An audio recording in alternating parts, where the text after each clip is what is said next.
आप सभी शिक्षार्थी साथियों को मेरा सादर नमस्कार। मैं हूँ वेदमती वर्मा और आप सभी का स्वागत करती हूँ हमारे फ्री शिक्षण संस्थान प्रतियोगिता संसार अकेडमी में। आज का हमारा अध्ययन विषय है सीजी सेट पेपर 2 ज्योग्राफी और ये हम लोग का यूनिट 1 का क्लास 14 है। ओके, क्लास 13 में हमने नदी अपरदन द्वारा निर्मित स्थलाकृतियाँ, निक्षेपण द्वारा निर्मित स्थलाकृतियाँ एवं काष्ठ स्थलाकृति हमने अध्ययन कर लिया था, यानी कि भूमिगत जल द्वारा निर्मित स्थलाकृतियों का आज हम लोग अध्ययन करेंगे। वायु अपरदन द्वारा निर्मित स्थलाकृतियाँ, हिमानी अपरदन द्वारा निर्मित स्थलाकृतियाँ और सागरी तरंग द्वारा निर्मित स्थलाकृतियाँ। फिर हम लोग का यूनिट 1 आज कंप्लीट हो जाएगा। ठीक, तो चलिए प्रारंभ करते हैं। फर्स्ट हम लोग अध्ययन करेंगे वायु अपरदन द्वारा निर्मित स्थलाकृतियाँ या मरुस्थलीय स्थलाकृतियाँ। ठीक, तो ये जो वायु अपरदन द्वारा निर्मित स्थलाकृतियाँ हैं, इसको देखने से पहले हम लोग समझ लेते हैं कि ये कौन सा है, अंतर्जात कारक है या बहिर्जात कारक है। तो ये आप लोग का एक्सोजेनिक फोर्सेस है, यानी कि बाह्य शक्ति है। ठीक, बहिर्जात कारक है। और ये क्या करते हैं, धरातल की सतह पर संतलीकरण का कार्य करते हैं। इस कार्य में अनेक प्रकार की प्रक्रियाएं हमको देखने को मिलती है, जिससे अलग अलग प्रकार की स्थलाकृति बनता है। तो पहले हम लोग इसके कार्य को देख लेते हैं। वायु अपरदन कार्य में कौन कौन से कार्य सम्मिलित होता है। तो पहला होता है आप लोग का अपवहन। आप सभी को पता है, जब पवन ऐसे बहते हुए जाता है तो क्या करते हैं, अपने साथ अनेक प्रकार के जो छोटे छोटे महीन कंकड़ पत्थर वगैरह है उसको बहा करके ले जाता है। इसी को हम लोग बोलते हैं अपवहन, उड़ा करके ले जाते हैं। फिर क्या होता है, अब्रेशन होता है, यानी कि अपघर्षण कार्य होता है। जो इसके साथ वायु के साथ बह करके जो रेत के कण जा रहे होते हैं, छोटे छोटे पत्थर कंकड़ जा रहे होते हैं, वो क्या करते हैं, संपर्क में आने वाले जो कोमल चट्टान है उसको क्या करते हैं, घिसने का कार्य करते हैं, तोड़ने फोड़ने का कार्य करते हैं। तो उसी को हम लोग बोलते हैं अपघर्षण। ठीक, और ये ज्यादातर 1 मीटर की ऊंचाई तक के अपघर्षण का कार्य करता है, उससे अधिक ऊंचाई पर नहीं करता। फिर थर्ड जो है वो है सन्निघर्षण। जब इसमें बहने वाली जो चट्टान है वो आपस में ही रगड़ खाकर टूटते हैं, तो इसको हम लोग बोलते हैं सन्निघर्षण। ठीक, तो ये 3 प्रकार की क्रियाएं होती है अपरदन में, वायु अपरदन में। ठीक, आगे हम लोग देखते हैं इसको प्रभावित करने वाले कारक। वायु के अपरदन को क्या क्या कारक हैं जो प्रभावित करेगा। फर्स्ट है आप लोग का, पहला कारक में है पवन की गति। अब पवन की गति जितना अधिक तीव्र रहेगा, जितना फास्ट रहेगा, वो क्या करेगा, उतना ही अधिक अपरदन करेगा। और साथ में ही उसकी जो उड़ाकर ले जाने की सामर्थ्य है वो उतना ही अधिक होगा। तो अवसाद जितना अधिक होता है और जितना बड़ा बड़ा रहेगा, अपरदन कार्य बहुत अधिक होता है और उतना ही शीघ्र होता है। और यदि अवसाद की मात्रा कम है, गति कम है पवन की, और जो अवसाद है वो महीन कण है, तो अपरदन क्या होता है आप लोग का, एकदम न्यून और धीमी गति से होता है। ठीक, फिर आप लोग का धूल कणों का आकार, मात्रा और ऊंचाई। जैसे कि मैंने पहले वाले ही टॉपिक में बता दिया, जो धूल कण के हैं उसका आकार प्रभावित करते हैं। जो धरातल के नीचे सतह पर धूल कण का जो बड़े आकार है वह पाए जाते हैं और ऊपर में हल्के आकार, है ना। तो नीचे धरातल का जो बड़े बड़े कण पाए जाते हैं धरातल कण के निकट में, तो वो क्या करेंगे, कोमल चट्टानों को अधिक अपरदित करते हैं और तीव्र गति से अपरदित करते हैं। और वही मुलायम बोलती हूँ, जो बारीक धूल कण है ऊपर उड़ते रहते हैं, वो क्या करते हैं, वो अपरदन नहीं कर पाता है उसकी तुलना में, है ना। तो ये प्रभावित करता है। ऊंचाई में अपरदन कम होता है और धरातली सतह के नजदीक अपरदन बहुत अधिक होता है या धरातली सतह पर अधिक होता है। ठीक, क्योंकि वहां बस बड़े बड़े कण रहते हैं और उसकी गति अधिक होती है। फिर क्या होता है, चट्टानों की संरचना। अब चट्टानें 2 तरीके का होता है, एक कोमल और एक कठोर। तो सबसे अधिक किसकी अपरदन होगी, कोमल चट्टानों की, और जो कठोर चट्टाने हैं वो शेष बच जाते हैं, जिससे आप लोग का ड्राई कैंटर वगैरह का निर्माण होता है ना। फिर क्या है, जलवायु। अब वायु द्वारा अपरदन कौन सी जलवायु होगा, तो सबसे अधिक शुष्क मरुस्थलीय जलवायु प्रदेश में इसका अपरदन कार्य करेगा, बाकी क्षेत्रों में नहीं होता। आर्द्र प्रदेशों में तो बिल्कुल भी नहीं होगा वायु से, है ना। आर्द्र प्रदेश में आपका नमी कार्य करता है। चलिए अब इससे निर्मित स्थलाकृतियों का हम लोग अध्ययन कर लेते हैं। तो पहले अपरदन द्वारा निर्मित स्थलाकृतियां देखेंगे, फिर हम लोग निक्षेपण द्वारा देखेंगे। ठीक है, यहाँ सुधार लेंगे, द्वारा है ये। तो अपरदन द्वारा पहला जो स्थलाकृति निर्मित होता है वायु के, वो होता है आप लोग का वाह बेसिन, जिसको हम लोग बोलते हैं वातगर्त। अब ये वातगर्त होता क्या है, जब वायु क्या करता है, बहते हुए जाते रहते हैं और अपने रास्ते में या संपर्क में आने वाले जो कोमल चट्टान है या असंगठित चट्टान है या टीला वगैरह है, उसको उखाड़ कर अपने साथ बहा करके ले जाता है। तो क्या होता है, उसके स्थान पर छोटे छोटे गड्ढे बन जाते हैं और ये समय के साथ ये गड्ढे की जो गहराई है, उसका आकार है, ये बढ़ते रहता है। इसी को हम लोग बोलते हैं वात बेसिन या वातगर्त। फिर क्या है आप लोग का छत्रक शिलाएं, जिसको हम लोग मशरूम रॉक भी बोलते हैं। अब ये ऐसा क्यों बोलते हैं, कुछ कुछ क्षेत्र में इसको गारा, छत्रक शिला या कुकुरमुत्ता के पौधे की आकृति के रूप में भी बोला जाता है ना, जाना जाता है। सहारा मरुस्थल में इसको गारा बोलते हैं। जर्मनी में आप लोग का विट्सफेल बोलेंगे। इसी प्रकार जो छत्रक शिला है इसकी उत्पत्ति कैसे होती है तो आपको बताते हैं। ये छत्ते के समान या कुकुरमुत्ता के समान आप लोगों को दिखेंगे। क्या होता है जब ये कोई एक मरुस्थलीय प्रदेश है, शुष्क क्षेत्र। अब ये क्या करेंगे, जब वायु है वो ऐसे बहते हुए जाएंगे और कुछ इस प्रकार से कोमल चट्टाने को आपका ले जाएंगे और कठोर चट्टाने ऐसे छतरी के रूप में बच जाएगा। तो ये छतरी नुमा जो आकृति आपका बच जाएगा कठोर चट्टान, वही क्या कहलाएगा, आपका छत्रक शिला कहलाता है। ठीक, हाँ। तो अब घर्षण से ये कोमल चट्टानों को काट देगा और उसको मशरूम रूप देगा, तो वही आपका छत्रक शिला है। फिर आता है जुजेन। अब ये जुजेन क्या होता है, ये दवात के आकार का एक क्या होता है, स्थलाकृति होता है। आप लोग ढक्कन के आकार का है ना, जैसे हमने उसमें क्या देखा, छत्ते के आकार का देखा था छत्रक, तो इसमें क्या रहेगा, ऊपर में ऐसे दवात के आकार का बन जाएगा ये। ठीक, जो कोमल चट्टाने हैं वो कट जाएंगे, कठोर चट्टाने हैं वो बच जाते हैं। इसमें कुछ इस टाइप का ये रहता है, आप लोग को देखेंगे तो ठीक है। तो हम लोग देखते हैं इसमें क्या होता है, जो हवाएं बहते हुए जा रही होती हैं और ये शुष्क और ठंडे प्रदेशों में जाते हैं, तो क्या होता है जो कठोर चट्टाने हैं वो बीच से छोड़ देते हैं और जो कोमल सतह है उसको खरोच करके ले जाते हैं। तो उसकी जो आकृति है कुछ इस प्रकार से ऊपर दवात के ढक्कन के आकार का बन जाता है, तो इसी को हम लोग बोलते हैं ज्यूजेन। ठीक, फिर नेक्स्ट आता है आप लोग का यार्डंग। अब ये यार्डंग क्या होता है, मरुस्थलीय क्षेत्रों में कोमल और कठोर चट्टाने एक साथ रहते हैं ना, और एक क्रम में रहते हैं। तो जो पवन उन्मुखी होता है और लंबवत अवस्था में स्थित होता है, उसमें पवन की अपघर्षण क्रिया कठोर शैलों के मध्य स्थित जो कोमल चट्टान है उसको अपवर्दित करके ले जाता है। तो इससे क्या बनता है, आप लोग का एक स्तंभ के आकार का जो भाग है वो रह जाता है, तो इसी को हम लोग बोलते हैं यार्डंग। ठीक, बच जाता है ये।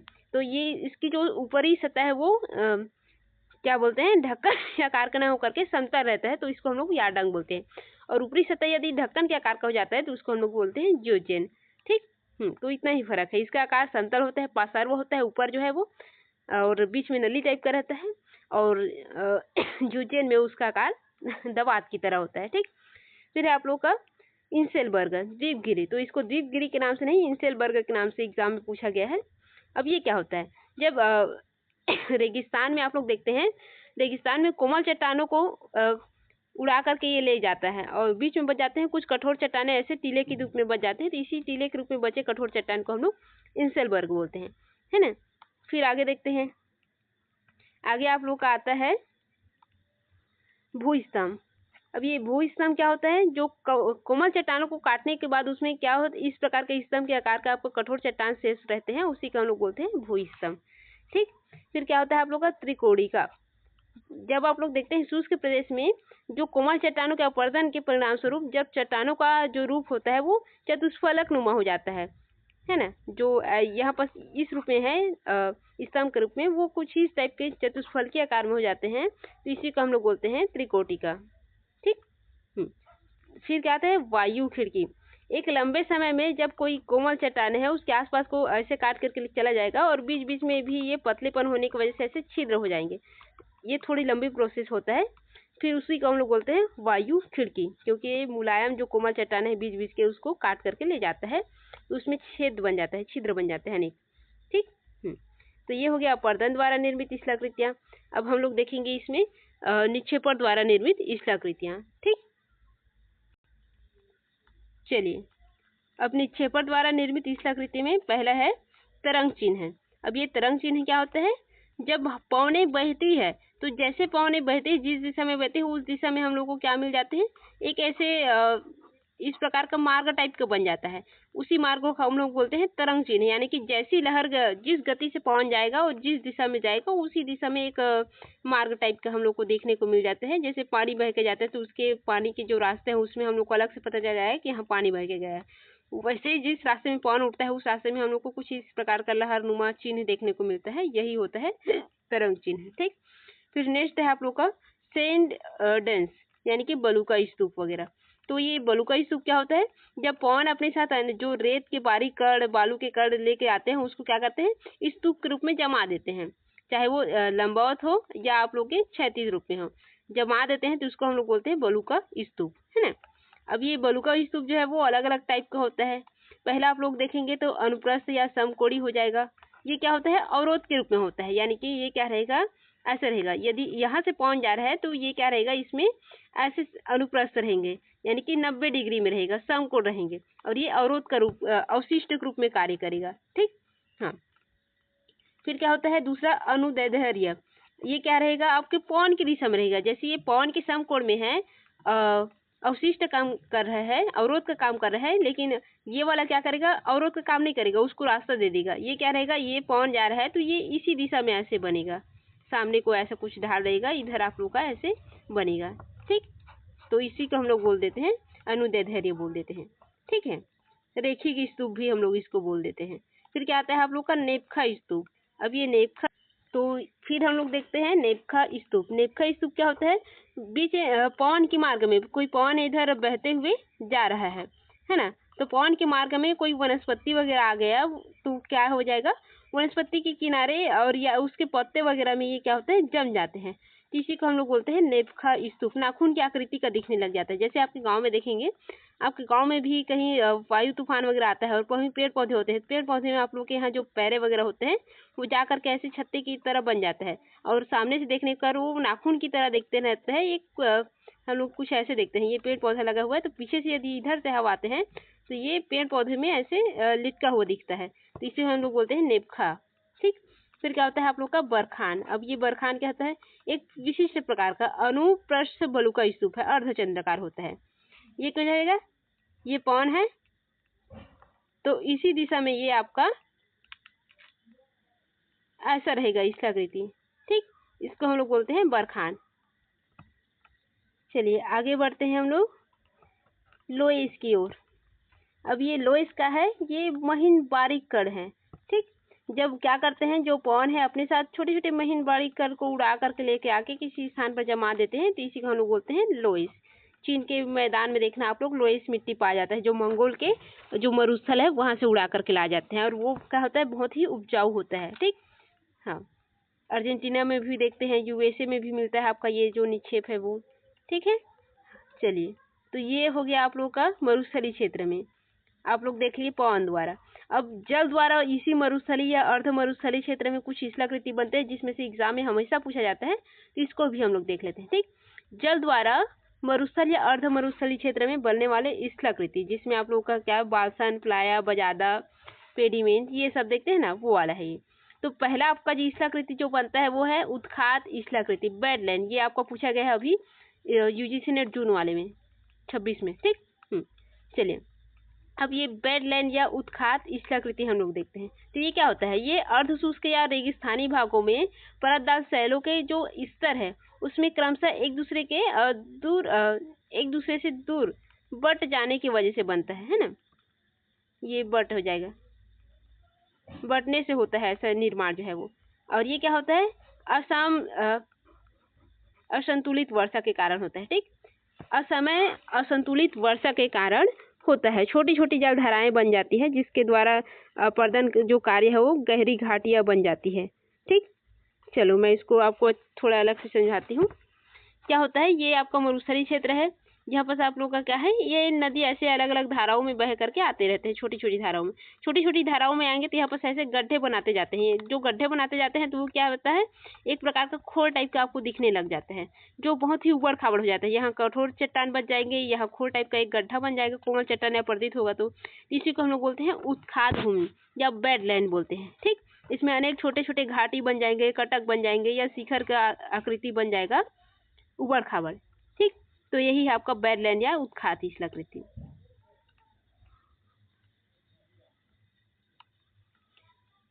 फिर आप लोग का है पर्वत अग्रभाग, जिसको हम लोग पेडिमेन, पलाया और बजारा के नाम से जानते हैं। इसमें पेडिमेन क्या होता है ये समझ लो, अब यहाँ से मेन क्वेश्चन आपको बनता है। ठीक, पेडिमेन, बजादा, बालसन और पलाया। पेडिमेन पहले देखते हैं, जो पर्वत का अग्रभाग है तथा बजादा के मध्य में स्थित अपवर्तित शैल है, उसी को हम लोग बोलते हैं पेडिमेन। ठीक, तो ये क्या आपको क्या होता है, पेडिमेन जो है वो पर्वत का अग्रभाग कहलाता है। ठीक है, सामान्य ढाल वाला होता है। और ये फिर क्या होता है आप लोग का बजादा, ये समझ लीजिए पर्वत का अग्रभाग, जो हम लोग जैसे ये कोई पर्वत है तो इसका ये जो शिखर वाला सामने वाला भाग है या बीच में ऐसा भटा हुआ है, बीच में कोई मैदान है, तो ये वाला भाग है और ये वाला है ऐसा, ठीक। फिर क्या है आपका बजादा। अब बजादा क्या है, ये पेडीमेन तथा पलाया के मध्य में जो जलोढ़ पंख है उसको हम लोग बोलते हैं बजादा। यानी कि ये मैदानी क्षेत्र समझ लीजिए, मरुस्थलीय क्षेत्र में बीच में जो जलोढ़ पंख बच जाता है उसी को हम लोग बोलते हैं बजादा, ठीक। फिर क्या होता है बालसन। बालसन क्या होता है, रेगिस्तानी भागों में पर्वतों के घिरे हुए जो बेसिन है उसी को हम लोग बोलते हैं बालसन। जैसे कि जलोढ़ पंख है, जलोढ़ पंख का निर्माण निक्षेपण की क्रिया से होता है, वैसे रेगिस्तानी भाग में जो बेसिन होते हैं ना, पर्वतों से घिरे बेसिन है, उसी को हम लोग बोलते हैं बालसन, ठीक। उसके नाम से ही पता चल रहा है ना। और बजादा मतलब जो जमने से निर्मित जो जलोढ़ पंख है उसको हम लोग बोलते हैं बजादा, ठीक। और पेडीमेंट मतलब ये तो पर्वत है, पर्वत का अग्र भाग जिसको हम लोग कठोर भाग बच जाते हैं उसी को हम लोग बोलते हैं, है ना। फिर क्या आता है पलाया। पलाया क्या होता है, वर्षा के कारण जो बालसन है उसमें तीव्र गति से जल का जमा हो जाना, ये क्या होता है आपका झील का निर्माण कर देता है इससे, तो इसी को हम लोग बोलते हैं पलाया। यानी कि बालसन में जब पानी भर जाता है तो वो झील का रूप लेता है, और जो झील का रूप लेता है तो हम लोग उसी को पलाया के नाम से जानते हैं, ठीक है। तो ये हो गया आप लोग का पेडीमेन, बजादा, बालसन और पलाया, ठीक। तो चलिए आगे बढ़ते हैं। अब यहाँ पर मेन और आता है आप लोग का पेडीमेन उत्पत्ति के सिद्धांत, जहाँ से क्वेश्चन आपका बनता है। तो पहला है पर्वत उग्र का पीछे हटने का सिद्धांत। पर्वताग्र लिखना है इसको, ठीक। पर्वताग्र, पर्वताग्र का पीछे हटने का सिद्धांत जो कि एसी लासन ने दिया है। फिर चादरीवाड़ सिद्धांत मैगी ने दिया है। फिर पासर्बिक अपरदन सिद्धांत जीके गिलबर्ट गया है। अपरदन चक्र की जो संकल्पना है वो गुहा का है ना, युहा नहीं गुहा है, ये गुहा का है। फिर पेडी प्लेन है ना, ये पेनी प्लेन आपका डेविस के है। पेडी प्लेन आपका एलसी किंग के है। पेन जो है आपका एसी लासन के है, ठीक। तो ये सभी क्या है आपके पेडीमेंट निर्माण का सिद्धांत है। चलिए ये हो गया आप लोग का वायु और वायु पर्दन द्वारा निर्मित शिलाकृतियां और साथ ही मरुस्थलीय शिलाकृतियां।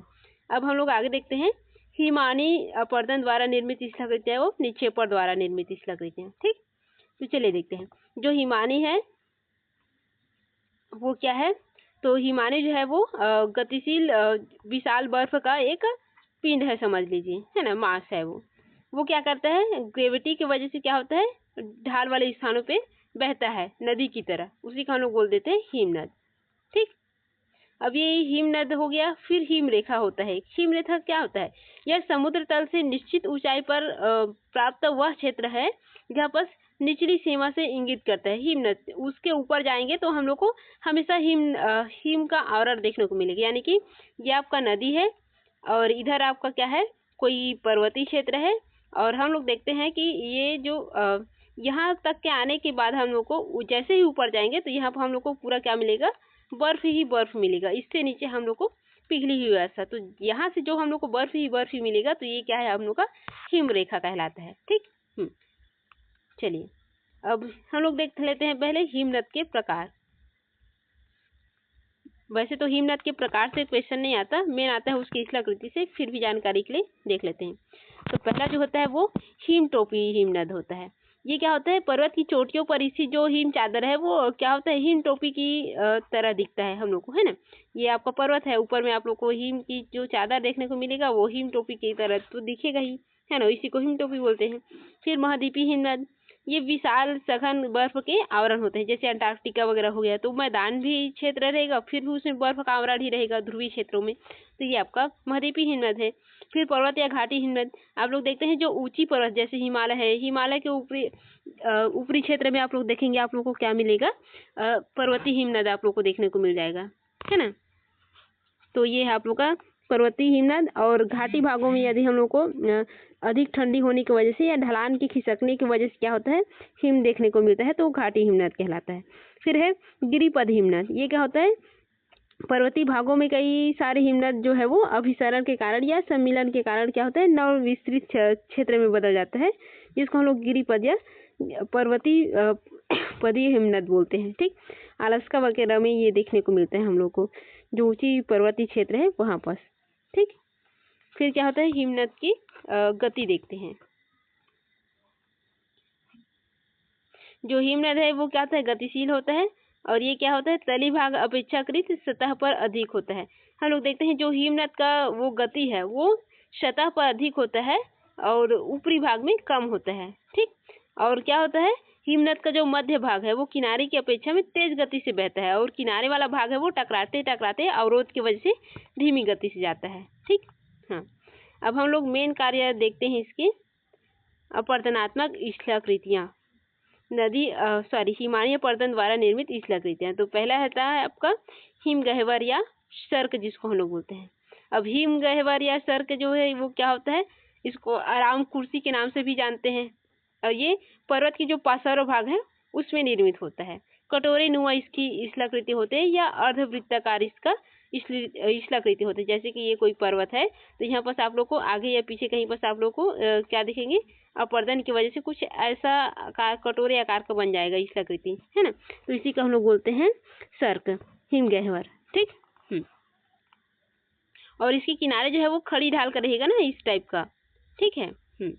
फिर क्या होता है आप लोग का टारनया सर्क झील। अब इसमें जब पानी भर जाएंगे ना, जो हम लोग देख रहे हैं सर्क, इसमें पानी भर जाएगा तो इसी को हम लोग बोलते हैं सर्क झील। ठीक, जब हिम पिघल जाएगा तो इसमें पानी भरना ही भरना है।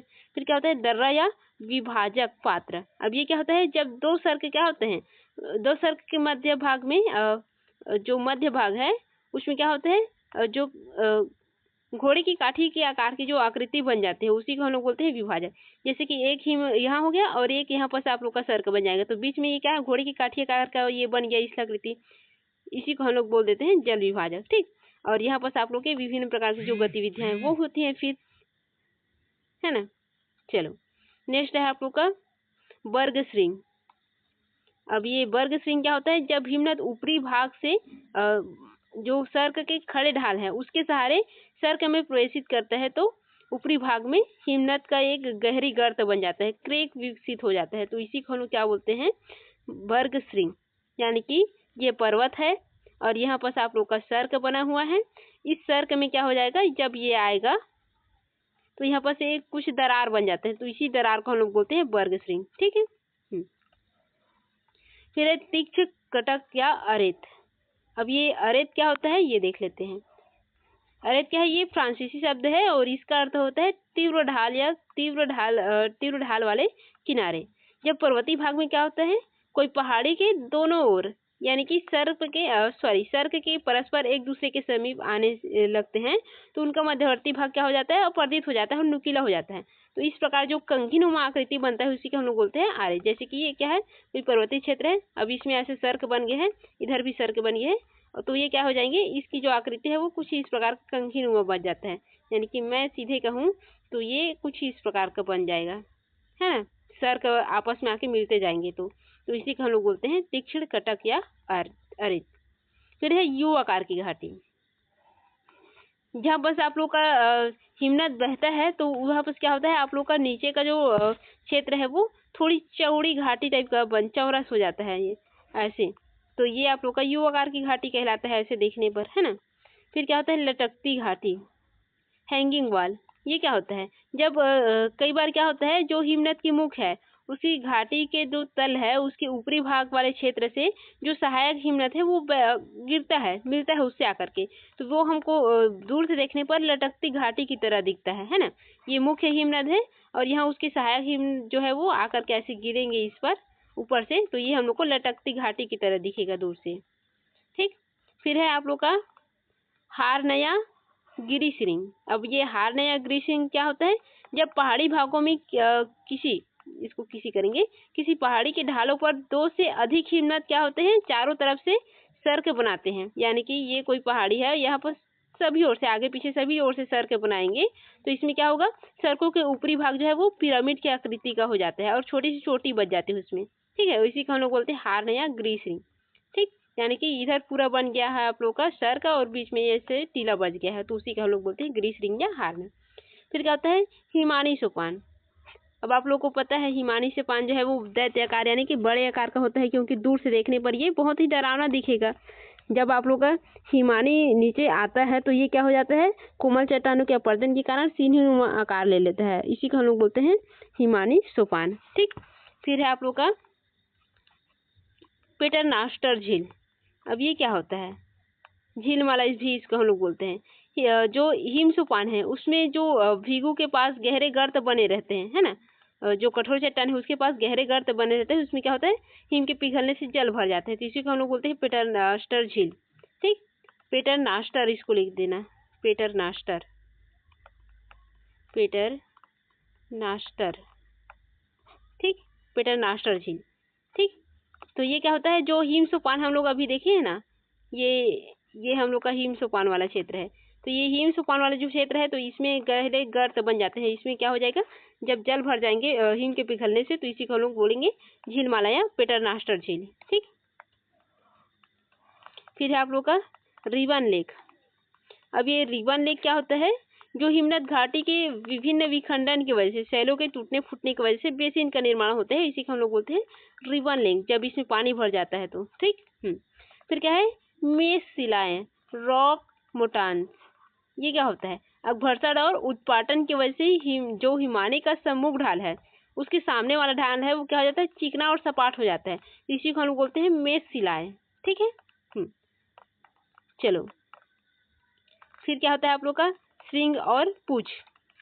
अब ये श्रृंग पूछ क्या होता है, कार्य और टेल, जो हिमनद के मार्ग में अपर्दन के फलस्वरूप उबड़ खाबड़ और बड़े ढाल का विकास हो जाता है या स्थलाकृति का विकास हो जाता है, तो उसमें जो उबड़ खाबड़ ढाल वाला है ना उसको श्रृंग कहलाता है ना, और जो मंद ढाल वाला विस्तृत भाग है वो पूछ कहलाता है। ठीक, तो आप लोगों को याद रखना है, कोई बड़ा वाला क्षेत्र है, बड़े क्षेत्र में जब हिमानी द्वारा अपर्दन होता है तो जो उबड़ खाबड़ ऐसे बच जाएंगे तो वो आप लोग का क्या कहलाएगा, श्रृंग कहलाएगा, और जो समतल बच जाएंगे ऐसे चिकनी सतह उसको हम लोग बोल देते हैं पूछ। ठीक, तो फिर आप लोग का नेक्स्ट है फ्यार्ड। जब उच्च अक्षांशों में क्या होता है, जलमग्न जो हिमानीकृत घाटियां हैं वो क्या होता है, फ्योर्ड कहलाते हैं। ठीक है, यानी कि नदी में डूबा हुआ जो घाटी है उसी को हम लोग फ्योर्ड कहते हैं। ठीक है, उच्च अक्षांश में ना, निम्न अक्षांश में नहीं, ध्रुवीय क्षेत्रों में देखने को मिलता है, शीतोष्ण कटिबंधीय। अर्थात ये क्या होता है, एक लंबी संक्रिय और तीव्र ढाल वाली हिमानीकृत जलमग्न घाटियां होता है, यानी कि जल से डूबी हुई घाटियां को ही हम लोग फ्योर्ड बोलते हैं। ठीक, तो ये हो गया आप लोग का। फिर है न्यूनाटक। ये क्या है, किसी विस्तृत हिम क्षेत्र में उभरे हुए जो सेल श्रृंग है उसी को हम लोग बोलते हैं न्यूनाटक बोलते हैं, यानी कि कोई टीला बचा होता है लास्ट में, उसी को हम लोग क्या बोल देते हैं, न्यूनाटक बोल देते हैं। जैसे नदी अपर्दन में बढ़ रहा था रास्ते में डाइकांटर वगैरह, डेविस के अपर्दन में हम लोग देखे ना लास्ट में क्या बचा था, डाइकांटर बचा हुआ था, और इसमें वायु वाले में हम लोग क्या देखें, इंसिलबर्ग देखें, इसमें हम लोग को न्यूनाटक देखने को मिलेगा। ठीक, चलिए अब हम लोग देखते हैं अगला, निक्षेपणात्मक स्थलाकृतियां। निक्षेपणात्मक हम लोग को पहला मिलता है टील हम लोग इसको बोलते हैं, हिमनद द्वारा जो कमोवेश रूप से जो जमा किए गए और संगठित पदार्थ है जो मलबे हैं उसी को हम लोग टीला बोल देते हैं, अवशिष्ट पदार्थ को। फिर क्या होता है, मोरेन या हिमोर, जब हिमनद द्वारा निक्षेप पदार्थ के असंगठित मात्रा को हिमोर बोल देते हैं। कोई पदार्थ है वो आकर के जैसे पाए वैसे जमा हो गए तो इसी को हम लोग हिमोर बोल देंगे, है ना। फिर क्या होता है, हिमोर के जो अलग अलग निर्माण प्रक्रिया आधार पर या जमाव के आधार पर बांटा गया है, एक पार्श्विक होता है और एक मध्यस्थ हिमोर होता है। ठीक, तो यहाँ से क्वेश्चन नहीं बनता, मेन आपका यहाँ से पूछा जाता है कौन कौन सी स्थलाकृति किसका है, अपर्दन का है या निक्षेपण वाला है, ये आपको पूछते हैं। ठीक, चलिए आगे बढ़ते हैं। फिर ये तटस्थ हिमोर भी उसी का प्रकार है, अनंतिम हिमोर है। फिर आप लोग का है ड्रमलिन, ये हिमानी निक्षेपण द्वारा निर्मित स्थलाकृति है, ये मेन है आपका। ठीक, इसकी आकृति क्या होती है, उल्टी नाव की जैसी दिखती है आप लोग को, एक बास्केट की तरह दिखेंगे आप लोग को। ठीक है, ऐसे कुछ ऐसा आधे कोई अंडे को तोड़ करके ऐसे उल्टी रख दिए हैं, इस टाइप का आपको दिखेंगे। ठीक, उल्टी अंडे की तरह, तो इसी को हम लोग बोलते हैं ड्रमलिन। ठीक, फिर क्या आता है आपका टिटाइल। अब ये क्या होता है, हिमनद के दौरान विस्तृत रूप से जो फैले हुए इसको कर देना, मृतिका है या टीले के जमाव है उसको हम लोग टिटाइल बोलते हैं, है ना, थोड़ा वृहद क्षेत्र में फैल जाता है ये। ठीक, हाँ। फिर क्या है, हिमानी जलोढ़ निक्षेप। अब हिमानी जलोढ़ निक्षेप से निर्मित कुछ स्थलाकृतियां हैं जो इसमें आते हैं, जैसे कि आप लोग का स्कर हो गया, केम हो गया, केटिल हो गया, हैमक हो गया, हिमविदर हो गया, ये सभी। तो पहले स्कर को देख लेते हैं। स्कर क्या है आप लोग का, ये परिहिमानी द्वारा परिवाहित अवसादों का निक्षेप होता है। ठीक। और ये क्या होता है, बहाव की दिशा में लंबी कटक के रूप में हम लोग को देखने को मिलता है। जैसे इधर से हिमनद जा रहा है तो इसी दिशा में हम लोग को ऐसे ये देखने को मिल जाएगा। ठीक, तो इसको हम लोग बोलते हैं एस्कर। ठीक, फिर क्या होता है, ये यातायात में ये सहायक होता है, क्योंकि ये एस्कर ऐसे बने रहेंगे तो यही किनारे में आप लोग का यातायात का साधन बन जाता है। फिर आप लोग का केम, तो हिमनद के अग्रभाग में क्या होता है, रेज, बजरी, टील, ये तीव्र ढाल वाले टीले बन जाते हैं, तो इसी को हम लोग क्या बोलते हैं, केम बोलते हैं। ठीक है। फिर केटिल या हमक, हिमनद के बड़े बड़े टुकड़े क्या होते हैं, पिघलने से बने गर्त होते हैं। जब क्या होता है, ये केटिल वाला तो हम केम तो देख लिए, केटिल क्या होता है, जो गर्त है वो होता है। हिमनद क्या होते हैं, जो हिमनद के बड़े बड़े टुकड़े हैं वो पिघल जाते हैं, तो उसके स्थान पर कुछ गड्ढे बच जाते हैं, तो उसी को हम लोग बोलते हैं केटिल। ठीक, हाँ। और जब इन गर्तों के मध्य भागों में क्या होता है, कई छोटे छोटे टीले के रूप में निक्षेपित रूप बच जाता है, उसको हम लोग बोलते हैं हमक। तो गड्ढे को केटिल बोलेंगे और कठोर चट्टान जो शेष बचेंगे उसको हम लोग बोलेंगे हमक। ठीक, फिर हिमयुदर, ये विशेष प्रकार का केम होता है। ठीक है, टीला होता है, मतलब एक अलग ही प्रकार का हिमविदर जो है वो। ठीक है, फिर क्या है, अवक्षेप मैदान। अब ये अवक्षेप मैदान क्या होता है, जो पिघले हिमनद है उसके वजह से, उसके पिघले हिमनद है उसके जल की कुछ मात्रा में जो सैल मलबा रहता है, सरिता प्रवाहित होता है, उसी के निक्षेप से जो जलोढ़ मैदान बनता है, उसी को हम लोग बोलते हैं अवक्षेप मैदान, यानी कि लास्ट में होता है ये। ठीक, फिर बोल्डर और क्ले, ये बोल्डर क्ले क्या होता है, हिमनद अपने साथ अनेक गुलास, मसीका, पत्थर, बालू लेकर के जाता है, तो उसी का जो जमाव होता है नुकीले पत्थरों का, उसी को हम लोग बोलते हैं बोल्डर क्ले। ठीक, अब हम लोग का नेक्स्ट आता है समुद्री तटीय स्थलाकृतियाँ या सागरी तरंग द्वारा निर्मित स्थलाकृतियाँ, ये लास्ट है हम लोग का। ठीक है, सागरी तरंग द्वारा निर्मित स्थलाकृतियाँ, तो ये होता है आप लोग का समुद्र तटों के किनारे, और इसके प्रमुख जो कारक है वो सागरी तरंग है, सागरी धाराएं हैं, ज्वारी तरंग है और सुनामी है। ये 4 टाइप्स हैं जिसके द्वारा क्या होता है, समुद्र के किनारे में अपरदन होता है। तो हम लोग पहले देख लेते हैं तरंग के अंग, यहाँ से क्वेश्चन आते हैं। ठीक है, तरंग के अंग से, तो तरंग के अंग कौन से है, पहला है आप लोग का क्रेस्ट, शीर्ष, फिर ट्रफ यानी कि गर्त, फिर लंबाई और ऊंचाई। तो शीर्ष क्या होता है, लहरों का सबसे ऊंचा उठा हुआ भाग, जैसे कि ये आपका कोई क्या है, ये समुद्र है या नदी है।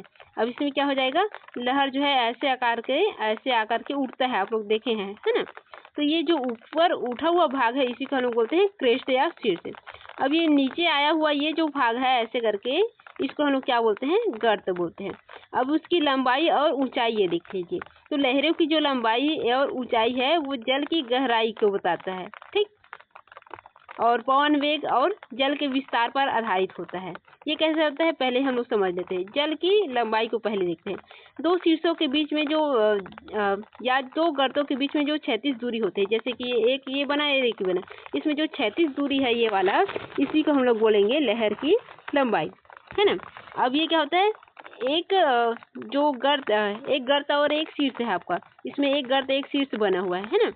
इसी एक गर्त और एक शीर्ष के मध्य ये जो लंबाई है, ऊंचाई है, इसी को हम लोग बोलते हैं लहर की ऊंचाई। ठीक, ये जो है इसको दो के मध्य बनेगा तो उसको हम लोग उसकी लंबाई, और सिंगल उसकी ऊंचाई रहेगा गर्त से शीर्ष तक के, उसको हम लोग क्या बोलेंगे, उसकी ऊंचाई हो जाएगा। ठीक, तो दो के मध्य जो 36 दूरी रहेगा वो लंबाई हो जाएगा, और सिंगल में ही आपका ऊंचाई बनेगा, वो लहर की ऊंचाई कहलाएगा। ठीक, अब लहर की अवधि है, लहर की अवधि क्या हो जाएगा, दो क्रमागत शीर्ष गर्त बनने की जो समय है उसी को हम लोग बोलते हैं लहर की अवधि। ठीक है, यानी कि एक आया एक गया तो उसके मध्य में कितना समय लग रहा है, तो वो उसकी अवधि कहलाएगी। चलिए, अब इसके द्वारा निर्मित जो स्थलाकृतियाँ हैं वो देख लेते हैं। तो प्रारंभ करते हैं। थोड़ा सा बारिश आ गया है इसलिए बीच में डिस्टर्ब हो सकता है, और ये लास्ट क्लास है तो इसको कंप्लीट ही कर देते हैं।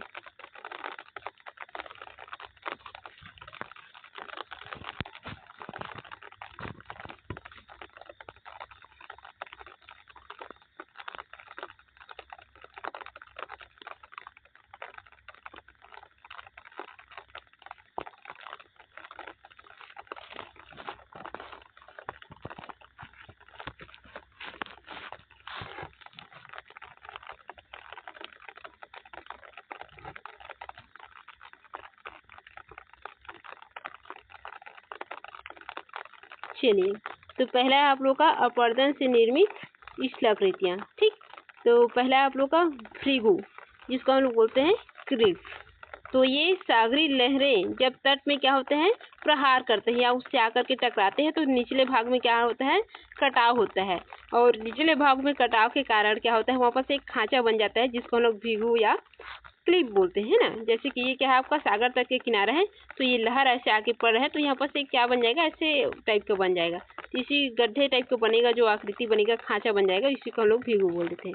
फिर क्या है, समुद्री गुफाएं, सी केव्स।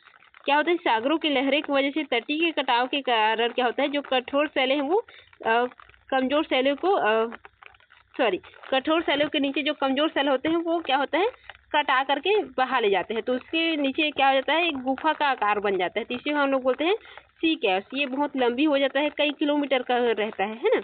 आप लोग टीवी मोबाइल्स वगैरह में देखे होंगे कि बच्चे उस कैव में फंस गए, तो वो क्या होता है, केवल कोमल भागों की ही जो लहर है वो ले जाएगा और कठोर भाग छूट जाते हैं। तो इससे गुफा का निर्माण होता है, लंबी गुफा, संकरी गुफा, चौड़ी गुफा, खोखली गुफा, जैसा भी है। तो ये अलग अलग टाइप का बनता है गुफा जो है वो, इसी को हम लोग बोलते हैं सी कैव, समुद्री गुफा को। ठीक, फिर प्राकृतिक मेहराब या नेचुरल आर्च इसको बोलते हैं, या प्राकृतिक पुल भी बोलते हैं। जब क्या होता है, जो चट्टान, समुद्र की जो चट्टाने हैं उसमें क्या होता है, लंबवत रूप से विद्यमान रहते हैं। जैसे मैंने पहले भी कहा, क्या है, ये सागरी क्षेत्र है और यहाँ ऐसे कोई चट्टान है, ऐसे है ना। तो इस चट्टान में क्या हो जाता है, जो लहरें हैं वो आकर के ऐसे दबाव पड़ता है साइड साइड में। ठीक, तो दबाव पड़ेगा तो क्या हो जाएगा, ये जो बीच में कोमल चट्टाने हैं ये टूट करके गिर जाएंगे, तो यहाँ पर ऐसे हॉल बन जाता है। तो ये क्या हो जाता है, आप लोग का प्राकृतिक पुल की तरह दिखाई देता है ना। पुल का निर्माण हो जाता है, बीच आर पार कटाव होता है। तो ठीक, और ये पुनरावृत्ति लगातार होते रहता है। तो ये हम लोग का बन जाता है प्राकृतिक मेहराब या प्राकृतिक पुल। फिर आप लोग का स्टैक या स्तंभ, ये क्या होता है, अपर्दन की निरंतर क्रिया या लगातार क्रिया के कारण क्या होता है, कभी कभी मेहराब पुल जो है वो ध्वस्त हो जाते हैं। जो ऐसे हम लोग मेहराब पुल अभी देखे हैं बीच में छेद वाला, वो क्या होता है, बीच से ध्वस्त हो जाते हैं। तो ये बीच में क्या केवल क्या बच जाता है, ऐसे स्तंभ की तरह पार्ट जो बच जाता है, इसी को हम लोग बोलते हैं स्तंभ या स्टेक बोलते हैं। ठीक, फिर क्या होता है आप लोग का खाड़ी और अंतरिप, गल्फ एंड कैप। ये क्या होता है, तटीय भागों में जब कोमल और कठोर चट्टाने जो क्रमबद्ध रूप में होते हैं या क्रमबद्ध रूप में होते हैं, उसमें क्या होता है, कोमल चट्टाने शीघ्र कट जाते हैं, कठोर चट्टाने बढ़ जाते हैं। तो ये जो कठोर चट्टाने बचे हुए रहते हैं, उससे क्या होता है, दूर दूर तक फैली हुई दिखाई देते हैं, दूर दूर तक अपरदित दिखाई देते हैं। तो इसी को हम लोग बोलते हैं खाड़ी और अंतरिप नाम देते हैं। ठीक, चलिए, कोमल चट्टाने वाला भाग है वो क्या बन जाता है आप लोग का, गल्फ बनेगा और केप बनेगा। कोमल चट्टाने वाले भाग है वो आपका केप बनेगा, कठोर चट्टान वाला आपका गल्फ बनेगा। ठीक, फिर है पात छिद्र या ग्लोब। ये क्या होता है, जब समुद्री गुफा या समुद्री मेहराब में ज्वार के कारण क्या होता है, या सुनामी जैसे समय पर पानी के दबाव पड़ने से छत में एक छिद्र बन जाते हैं, दरार हो जाते हैं छोटे छोटे, तो उसी को हम लोग बोलते हैं वात छिद्र। और उसी से फिर जब हवा पास होता है तो उसमें क्या होता है, उसमें सीटी जैसा आवाज भी आता है, कभी कभी बजने लग जाता है ना। हाँ, तो ये होता है आपका वात छिद्र। फिर आप लोग का तरंग घर्षित चबूतरा। ये क्या होता है, जब सागरी भृगु जो है वो लगातार कटाव होते रहता है, तब क्या होता है, तरंगों द्वारा जो भृगु के कटाव से समुद्री जल के नीचे एक अपवर्तित प्लेटफॉर्म निर्मित होता है, इसी को तरंग घर्षित चबूतरा बोलते हैं। ठीक, यानी कि कोई यहाँ पर ऐसे करके भृगु है, अब ये लगातार इसके कटाव से ये कुछ सपाट स्थलाकृति आपको देखने को मिलता है सागरों में। तो ये सपाट जो स्थलाकृति आप लोग को देखने को मिलेगा, यही आपका तरंग घर्षित भृगु है। ठीक, हाँ, तो फिर है नेक्स्ट आप लोग का जो या प्रवेश द्वार बोलते हैं ना इसको, या क्रीक। तो ये क्या होता है, जब जल के जो तटीय भाग है उसमें कंदराओं का अधिक कटाव होता है, तो ये कंदरा की जो छत है वो ध्वस्त होकर नीचे गिर जाता है। तो यह इसके गिरने से जो कंदराओं के या गुफाओं के जो सक्रिय भाग है, छोटी खाड़ी का निर्माण हो जाता है, इसी को हम लोग बोलते हैं जो। ठीक, फिर क्या होता है, ज्वारी कुंड। ये तो आप सभी को पता है, जब ज्वार बहुत तीव्र आता है तो उसमें क्या हो जाता है, कुछ गड्ढे का निर्माण हो जाता है, उसी को हम लोग बोलते हैं ज्वारी कुंड, है ना। क्योंकि उसमें अनेक तलछट कंकड़ रहते हैं, वो तीव्र गति से नीचे आकर के टकराता है, तो उसमें आप लोग का गड्ढे बन जाते हैं। तो यह पर्दन द्वारा हो गया। अब निक्षेपण द्वारा देख लेते हैं। ठीक, चलिए, बारिश थोड़ा बढ़ गया है, फटाक से इसको कंप्लीट करते हैं। फिर है आप लोग का पुलिन। अब ये पुलिन क्या होता है ये देख लेते हैं। निक्षेपण द्वारा निर्मित है ना, ये बीच इसको हम लोग बोलते हैं। आप लोग ये समझ पाएंगे बीच को, ठीक। आप लोग जाते हैं ना घूमने के लिए गोवा बीच वगैरह, तो ये वही वाला है। समुद्री तटों में जो बालू वगैरह है, ये आप लोग का जो इसको ये वो कर देंगे महीन गुलास में है ना, ये महीन गुलास में आदि है, ये सभी क्या होते हैं उथले जमाव का निर्माण करते हैं। उसी के हम लोग बोलते हैं पुलिन या बीच बोलते हैं। जहाँ पर आप लोग घूमने के लिए जाते हैं, जहाँ पर निम्न और उच्च ज्वार का स्थान होता है। जैसे पानी क्या होता है हट जाता है, पीछे चला जाता है, तो आप लोग क्या करते हैं दौड़ते दौड़ते जाते हैं उसमें, पानी जैसे आता है फिर दौड़ते दौड़ते बाहर तट की ओर आते हैं। तो ये है आपका बीच। फिर पुलिन कष्ट, ये पुलिन कष्ट है, ये क्या है जब पुलिन तट है ना, जो आप लोग का बीच है, उसके सहारे लगभग समान दूरी पर लहरों द्वारा अवसादों का त्रिकोणाकार या कटक के आकार का जो जमाव होता है उसी का हम लोग बोलते हैं पुलिन कष्ट, ठीक। यानी कि बीच कष्ट हम लोग बोल सकते हैं। बीच में जो त्रिकोणाकार जमाव होता है उसी को बोलते हैं ये। तरंग निक्षेपित चबूतरा क्या होता है, तरंग जब वापस सागर में लौटती है, पहले क्या होता है वो तट की ओर आता है तीव्र गति से बहते हुए, और क्या होता है चट्टानों से टकरा करके जब सागर की ओर लौटती है तो ये क्या होता है एक जमाव बन जाता है वहाँ पर, जो अवसादक है उसका जमाव का चबूतरा बनता है, उसी का हम लोग बोलते हैं निक्षेपित तरंग चबूतरा, ठीक। फिर क्या है आप लोग का तरंग रोधिका। अब ये तरंग रोधिका क्या होता है आप लोग का रोध या रोधिका, तो जो छिछले सागर में हम लोग देखते हैं जो अपतटीय भाग है वहाँ पर जो सागर का वो क्या है जो भाव है वो कम हो जाता है तरंगों का, तो वो क्या करते हैं छिछले सागर में ला करके अवसादों को छोड़ देते हैं। इससे क्या होता है लगातार ऐसी क्रिया होने की वजह से जमाव अधिक हो जाता है, जिसके कारण वहाँ पर अवरोध उत्पन्न हो जाता है ना, तो इसको हम लोग बोलते हैं रोध या अवरोधिका, ठीक। चलिए आगे आप लोग का है स्पीड और हुक। स्पीड क्या होता है जब बीच या रेतीले तट पर इसका विस्तार हम लोग को देखने को मिलता है छिछले सागर में, ठीक। ये छिछले सागर है, ये हम लोग को छिछले सागर में या बीच वाला जो क्षेत्र है या रेतीला तट है उसमें देखने को मिलेगा। ये क्या होता है जो लंबवत तट है उससे थोड़ा सा दूर तक हम लोग को देखने को मिल जाता है। ये क्या होता है एक ऐसी विशेष आकृति होती है जिसकी जो आकृति है वो जीभ की तरह दिखाई देती है, ठीक, खींची हुई जीभ की तरह। जैसे हम लोग क्या देखेंगे ये आप लोग का तट किनारा है, ठीक, और ये क्या है आप लोग का छिछला भाग है, तो यहाँ पर आप लोग को क्या मिलेगा ऐसे टाइप का कुछ देखने को मिलेगा। तो ये खींची हुई जीभ की तरह जो हम लोग को देखने को मिलेगा इसी को हम लोग बोलते हैं स्पीड। फिर क्या होता है हुक, जब ये कभी कभी सागर में आगे की ओर बढ़ती हुई जो स्पीड है वो मुड़ जाता है, तो ये ऐसे मुड़ जाएंगे या किसी भी दिशा में मुड़े तो ये हम लोग का क्या बन जाता है हुक बन जाता है।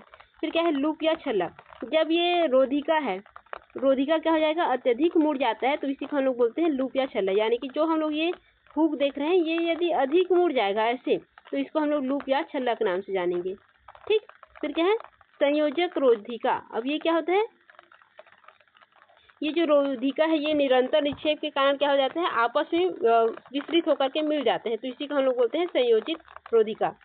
फिर क्या होता है टोम्बोलो। टोम्बोलो क्या होता है जब तट से किसी द्वीप को मिलाने वाली रोधिका को टोम्बोलो कहते हैं। यानी कि तट से और द्वीप के बीच में ये आपका सागर है, यहाँ पर आप लोग को मान लीजिए कोई द्वीप है तो इसको मिलाने वाली जो रेखा है आप लोग का रोधिका है, यानी कि अवरोध है, यहाँ पर कोई निक्षेप है तो यही आप लोग का क्या कहलाएगा टोम्बोलो कहलाएगा। फिर है सबरखा। ये क्या होता है शुष्क या उष्णकटिबंधीय क्षेत्रों में जो साल्ट जमा हो जाता है, नमक का जमा होता है, उसी को हम लोग बोलते हैं सबरखा, ठीक। तो ये हो गया आप लोग का निक्षेपण द्वारा निर्मित स्थलाकृति, और इसी के साथ आप लोग का यूनिट 1 जो है वो कंप्लीट हो गया। छोटा मोटा टॉपिक बचा है उसको हम लोग लास्ट में देखेंगे जहाँ से क्वेश्चन यदि बनते होंगे, तो जैसे सुनामी हो गया, सुनामी से क्वेश्चन बनते हैं है ना, तो वो कुछ आपदाएं बच गए हैं भू आकृतिक आपदाएं, उसको हम लोग थोड़ा सा देख लेंगे, ठीक। तो कल से हम लोग यूनिट 2 स्टार्ट कर रहे हैं। आज के लिए इतना ही, धन्यवाद।